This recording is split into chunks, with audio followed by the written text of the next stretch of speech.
வணக்கம். மதுரை சித்திரை திருவிழா 2026 சித்திரை திருவிழா மதுரையில் ரொம்பவே பிரம்மாண்டமாக நடைபெற்றது. அதோடைய உச்சக்கட்ட நிகழ்வான கள்ளழகர் வைகை ஆற்றுல இறங்குற நிகழ்வு இன்னைக்கு நடக்க இருக்கு. அதற்கான ஏற்பாடுகள் ரொம்ப அழகாக செஞ்சுருக்காங்க. அது மட்டும் இல்லாமல் மக்கள் எல்லாம் ரொம்ப ஆர்வத்தோட காத்துக்கிட்டு இருக்காங்க. காலையில் 5 மணிக்கு விவிஐபியாக நம்ம கள்ளழகர் ஆற்றுல இறங்க போகிறாரு. ஆனால் அதுக்கு முன்னாடியே வந்து மக்கள் நைட்டோட நைட் வந்து இங்கே தங்கினவங்க இருக்காங்க. அதே மாதிரி மேலே பார்த்தோம்னா அந்த பாலத்து மேலேயே தங்கினவங்க இருக்காங்க. அந்த பாலத்துக்கு ஓரத்தில் தங்கினவங்க இருக்காங்க. மட்டும் இல்லாமல் காவல்துறையினர் எல்லா ஏற்பாடுகளும் ரொம்ப அழகாக அமைதியாக செஞ்சுக்கிட்டு இருக்காங்க. நானும் வந்து ரொம்ப எக்ஸைட்டடாக இருக்கேன் பார்க்கணுன்னு. பார்க்கலாம்.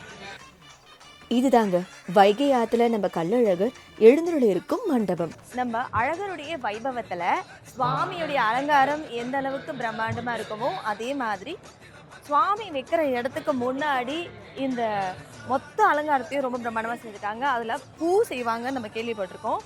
ஆனால் சுவாமிக்கு வைக்க போகிற அந்த பிரபை, அந்த சங்கு சக்கரம், இது எல்லாத்தையுமே வந்து பச்சை பருப்பில் செஞ்சுருக்காங்க. அரிசி இதை வச்சு செஞ்சுருக்காங்க. இவங்க பூக்கள் ஃப்ரம் மதுரை இவங்க வந்துட்டு இதெல்லாம் எடுத்து செஞ்சுருக்காங்க. பார்க்கவே ரொம்ப அழகாக இருக்குது. வைகை ஆத்துடைய மணர் பகுதியில் இவ்வளோ அலங்காரத்தோட சுவாமியுடைய வருகைக்காக எல்லா ஏற்பாடுகளும் செய்யப்பட்டிருக்கு. இது தாங்க வைகை ஆறுடைய, அதாவது தண்ணி அதற்காக ஒரு வழி அமைக்கப்பட்டு இங்கே தான் சுவாமி இறங்குவார். 10 லட்சத்திற்கும் மேற்பட்ட மக்கள் கூடுற இந்த இடத்துல எல்லாத்தையுமே சரிபட செஞ்சுருந்தாங்க இந்து சமய அறநிலையத்துறை, கோவில் நிர்வாகத்தினர் மற்றும் ரொம்ப பெரிய சப்போர்ட்டாக இருந்தவங்க நம்ம காவல்துறை நண்பர்கள். நம்ம மதுரை மக்கள் கிட்ட பார்க்கக்கூடிய ரொம்ப பெரிய விஷயமே அவங்களுடைய மாறாத அன்பும் ஒற்றுமையும் தாங்க. அதே போல நம்ம கள்ளழகர் பெருமாள் வர்றதுக்கு முன்னாடி மதுரையிலிருந்து வீரராகவ பெருமாள் வந்து அவரை வரவேற்கிறதுக்காக காத்துக்கிட்டு இருப்பாரு. அதாவது அழகராக இருக்கக்கூடிய சுந்தரராஜ பெருமாள் 2 நாளைக்கு முன்னாடியே அழகர் மலையிலிருந்து தங்கச்சி மீனாட்சியுடைய கல்யாணத்துக்கு கிளம்பியிருப்பார். ஆனால் வர்ற வழியெல்லாம் பக்தர்களுடைய மண்டகப்படியை ஈர்த்துக்கிட்டு எவ்வளோ நேரம் ஆகுதுன்னு தெரியாமல் தாமதமாக வந்து சேர்ந்துருவார். ஆனால் இங்கே வந்து சேர்ந்துருக்கக்கூடிய வீரராகவ பெருமாள் நம்ம கள்ளழகருடைய வருகைக்காக எதுக்காக காத்திருக்கார் தெரியுமா? கள்ளழகர் பெருமான் என்ட்ரி கொடுத்த உடனே வீரராகவ பெருமாள் அவரை சந்திக்கிறதுக்காக வருவார். அதாவது அங்கே இருக்கக்கூடிய மக்கள் என்ன சொன்னாங்கன்னா, கள்ளழகர் வந்த உடனேவே வீரராகவ பெருமாள் இந்த தகவலை சொல்லுவாங்களாம். அதாவது நம்ம தங்கச்சி மீனாட்சிக்கு திருமணம் ஆயிடுச்சு, நீங்கள் வர்றதுக்கு தாமதம் ஆயிடுச்சு அப்படிங்கிற விஷயத்த சொன்ன உடனே கள்ளழகருக்கு கோவம் வந்து குதிக்க ஆரம்பிச்சிருவாராம்.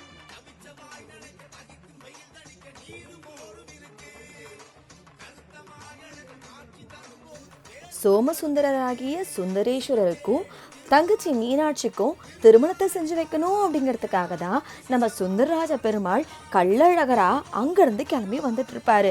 ஆனால் வழியில் எல்லாருடைய பூஜையும் ஏற்றுக்கணும் இல்லையா, அதனால் தாமதமாயிடுச்சு. இருந்தாலும் தான் வர்றதுக்கு முன்னாடியே திருமணம் நடைபெற்றுடுச்சே அப்படின்னு சொல்லி கொஞ்சம் சங்கடமாயிட்டாரு. ஆனால் திருமணத்தின் போது என்ன நடந்துச்சு?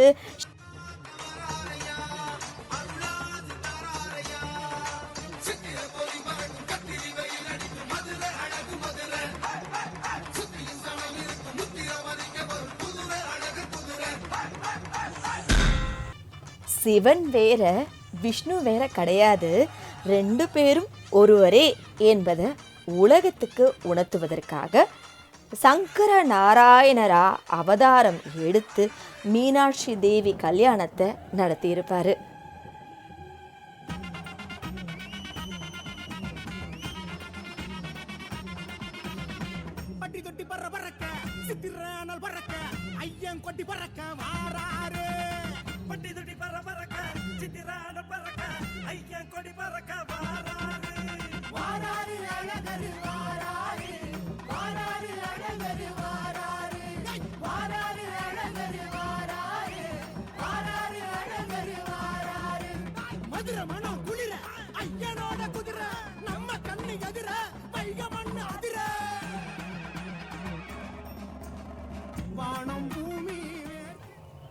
மீனாட்சி தேவிக்கு தன்னுடைய அண்ணன் இன்னும் திருமணத்துக்கு வரலையே அப்படிங்கிற குறை இருக்கக்கூடாதுங்கிறதுக்காக சிவபெருமானே சங்கர நாராயணர் அவதாரம் எடுத்து திருமணத்தை நடத்தி வச்சிருந்தாலும் கள்ளழகர் பெருமானுக்கு தன்னுடைய தங்கச்சி மீனாட்சியுடைய கல்யாணத்தை நேரில் வந்து பார்க்கலையேங்கிற ஏக்கம் இருக்க தானங்க செய்யும்.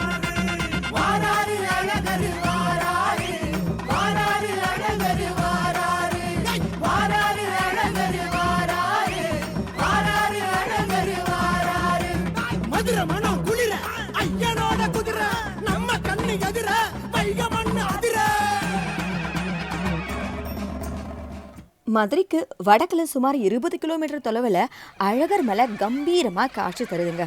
பார்க்கறதுக்கு காலை வடிவில் இருப்பதனால இந்த மலைக்கு விருஷ பாத்ரின்னு ஒரு பேர் இருக்கு.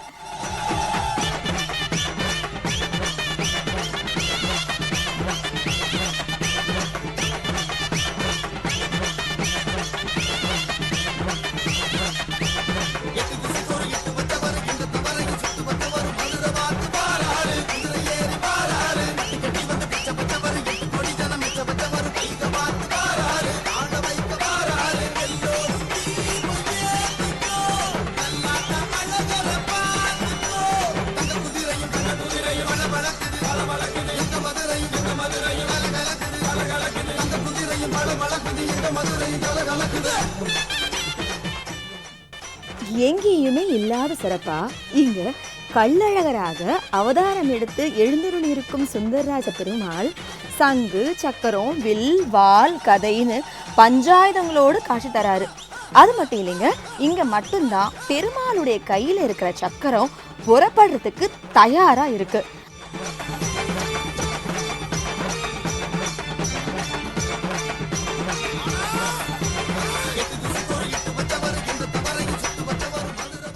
பக்தர்கள்கிட்ட இருந்து அபய குரல் வந்துச்சுன்னா பெருமாளேன்னு கூப்பிட்டாங்கன்னா கன நேரமும் தாமதிக்காம துஷ்டர்களை அழிக்கணுங்கிறதுக்காக சக்கரத்தை பிரயோக நிலையிலேயே வச்சிருக்காரு பெருமாள்.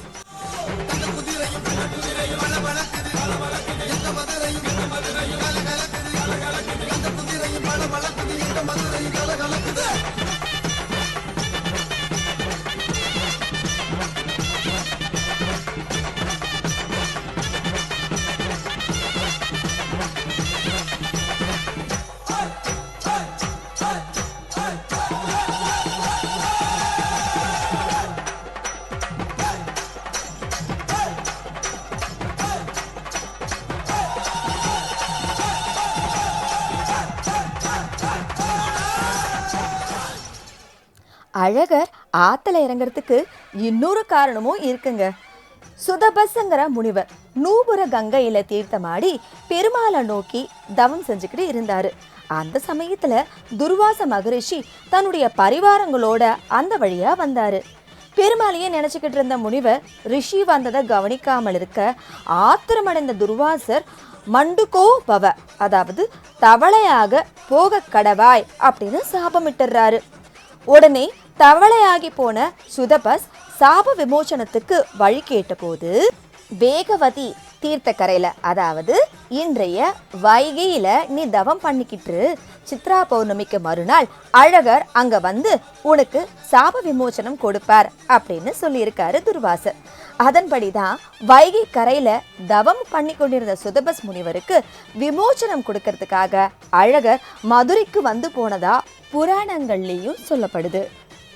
வருஷம் பூராவும் அழகரை தரிசிக்க திருப்பதிக்கு இணையான அழகர் மலைக்கு எல்லாரும் வாங்க. மதுரையில கள்ளழகரை மீண்டும் அடுத்த வருடம் சந்திப்போம்.